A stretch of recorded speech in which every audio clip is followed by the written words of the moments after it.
Lumalamig na naman, nag-uumpisa na naman ang taglamig dito sa Canada because it's bear season. Okay. Kaya dapat bago umalis, pinapainit ko na yung sasakyan ko. Ayan, nakabukas yung ano tawag dito, heated seats tsaka heated steering wheel para pag upo mo mainit na. Ayos. It's a brand new day, brand new opportunity sa ating lahat, mga kababayan. Kamusta na kayo? Kamusta na ang ating buhay-buhay? So, ganun talaga, no? Ang bilis lumipas ng panahon. Bilis lumipas ng araw. Parang kailan lang, mga kababayan, doon sa mga kababayan natin na nag-a-apply papunta dito sa Canada. Maaaring yung iba sa inyo ay on the way na dito, meron na kayong ticket. Or yung iba naman ay nag-a-apply pa rin hanggang sa ngayon. And hopefully dumating din ang swerte nyo, mga kababayan.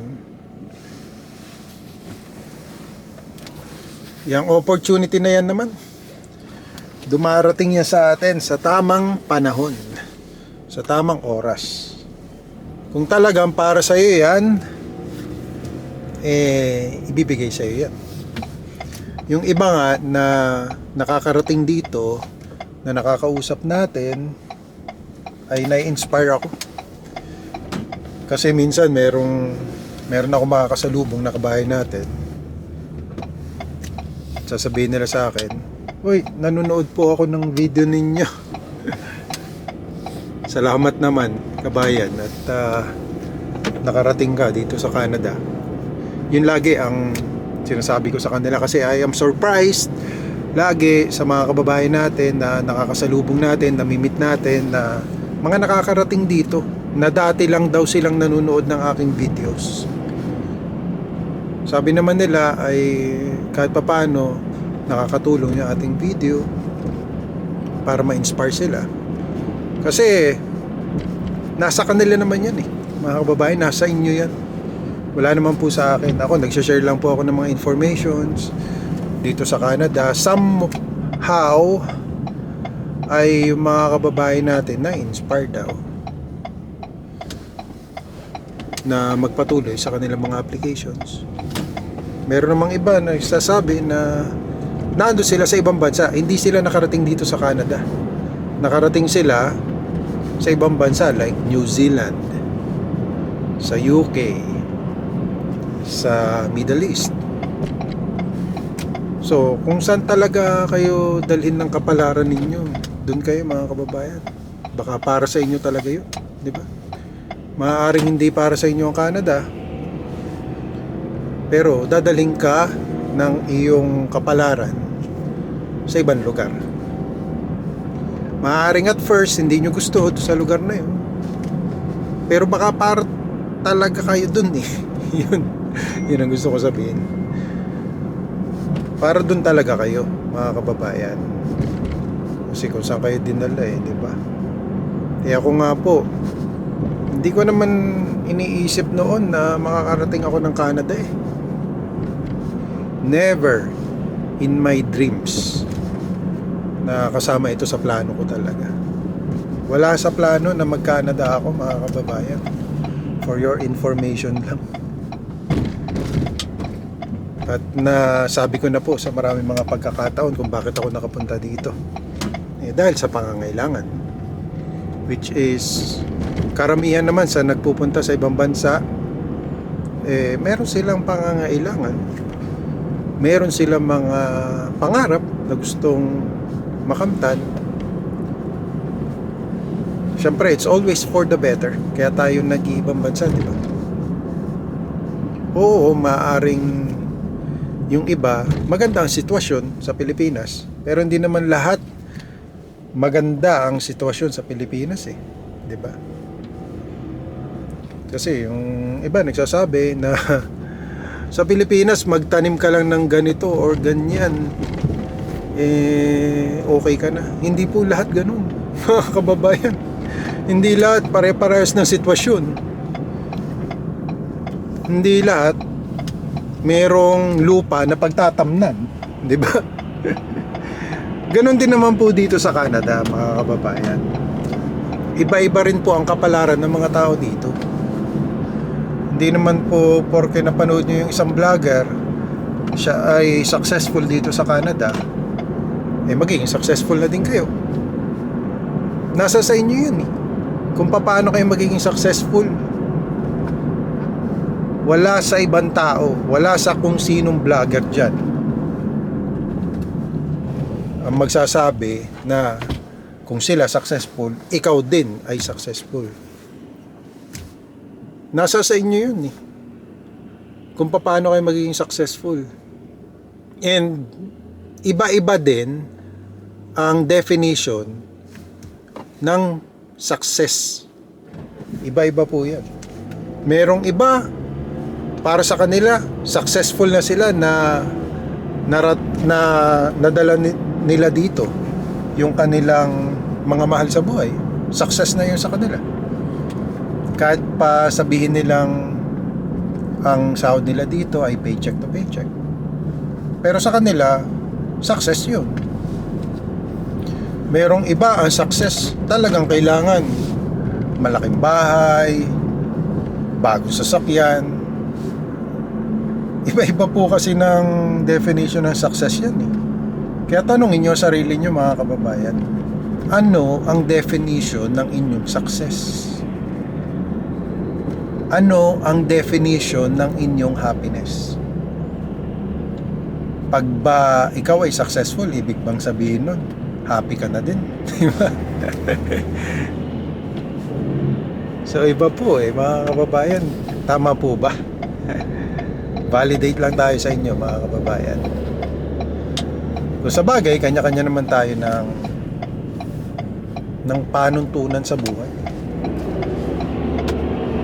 Kanya-kanya tayo ng panuntunan ng ating saya, ng ating success sa buhay. And yung definition nyo na success will define you as a person as well. Kasi kung halimbawa, ang definition nyo ng success is hindi kayo successful hanggat wala kayong sariling bahay, wala kayong magarang sasakyan. So, it will define you as a person. It will push you as a person to achieve that success. Tama po ba? Kasi kung halimbawa naman simple lang ang iyong definition of success,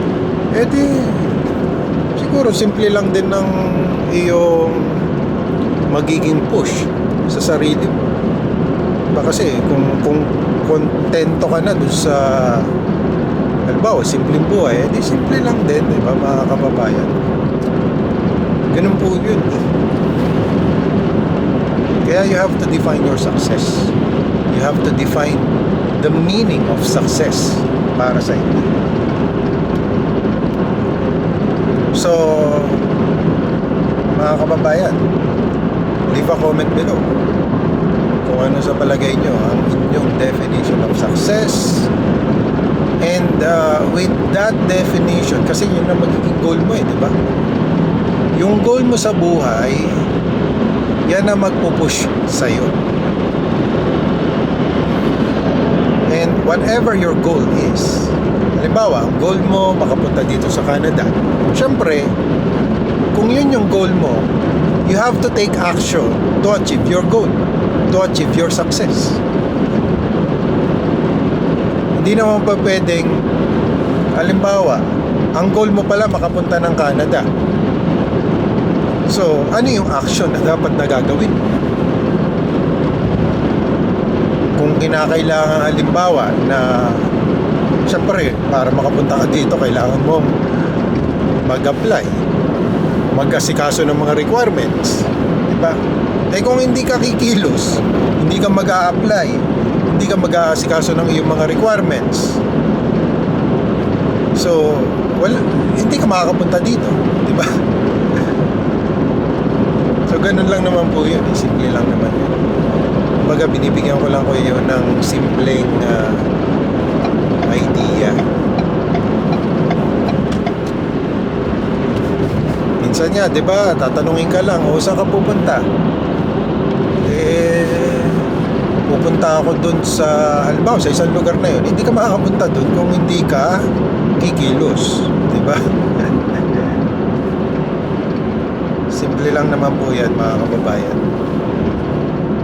Kaya kung may goal ka sa buhay, anong kailangan gawin? You have to plan for that goal. To achieve it, you have to take action too. Kasi without action, anong i-expect mo? Magkakaroon ka ba ng result? Diba? Minsan yung action mo din will have to align to your goal. Kasi kung hindi naka-align sa goal mo, paano ma-achieve yung goal mo? Diba? Kung iba pala yung action mo, or kung may mga actions ka na hindi nagwo-work out, so maybe you have to change your strategy. Kasi may kasabihan nga, if you are doing the same thing again and again and expecting a different result, hindi po mangyayari yun. Dapat if yung inyong ginagawa ngayon hindi nag-work out, so ibahin mo yung strategy mo, or else you will be just expecting the same results. So yan, mga kababayan, ang naiisip ko na i-share sa inyo ngayong araw na ito. Hope na doon sa mga nabanggit ko sa inyo, like panibagong opportunity every day. So if every day is a new opportunity, then you better take action para talaga maging opportunity ang day na yon at hindi masayang, di ba? Kasi there could be a lot of opportunities out there, but if you are not taking advantage of that opportunity, hinahaya mo lang papalampas yung opportunity yun, di sayang, di ba, mga kababayan? Kasi if we said that every day is a new opportunity, what is that opportunity that is awaiting for us? So kung may naghihintay na opportunity, we have to know what kind of opportunity it is. And then alamin din natin, kasi hindi naman po lahat ay masasabi ninyo opportunity. Lahat na lang ng darating sa buhay nyo ay opportunity, di ba? Kailangan pag-aralan nyo din, opportunity nga ba yun? O baka hindi naman opportunity. And then second, if we wanted to achieve success in life, kailangan we have to make action to achieve that success. At bago natin ma-achieve yung success na yun, we have to define in ourselves what is the meaning of success para sa inyo. Diba, sinabi ko nga, kung simple lang ang meaning ng success sa inyo, then that's your success, diba? Kung happy ka na doon sa simpleng success mo in life, whatever it is, kasi kanya-kanya ang definition of success yan. Yung makasama mo lang yung family mo, kung yun na ang success para sa iyo, that's okay, diba? Kasi definition mo yun. Baga wala namang mangingialam sa iyo, diba? Ng definition mo ng success sa iyo yun. You have to define your own success in life. Okay, mga kababayan, so I hope that I am making sense. I hope na kahit papaano meron kayong mapulot na konting aral sa buhay. Kung ano gagawin natin everyday in our life, make it an opportunity everyday, make it a point na ma-achieve natin yung success natin in life, and hopefully mga kababayan, ma-achieve nyo yung inyong goals and success and happiness in life. So that's it for me today mga kababayan. I hope you like this video. If you do, please give it a thumbs up. And as always, more videos to come. I will see you, God willing, on my next video. Samahan nawa kayong parati ng Panginoon sa inyong pangaraw-araw na buhay. At magandang araw po sa inyong lahat.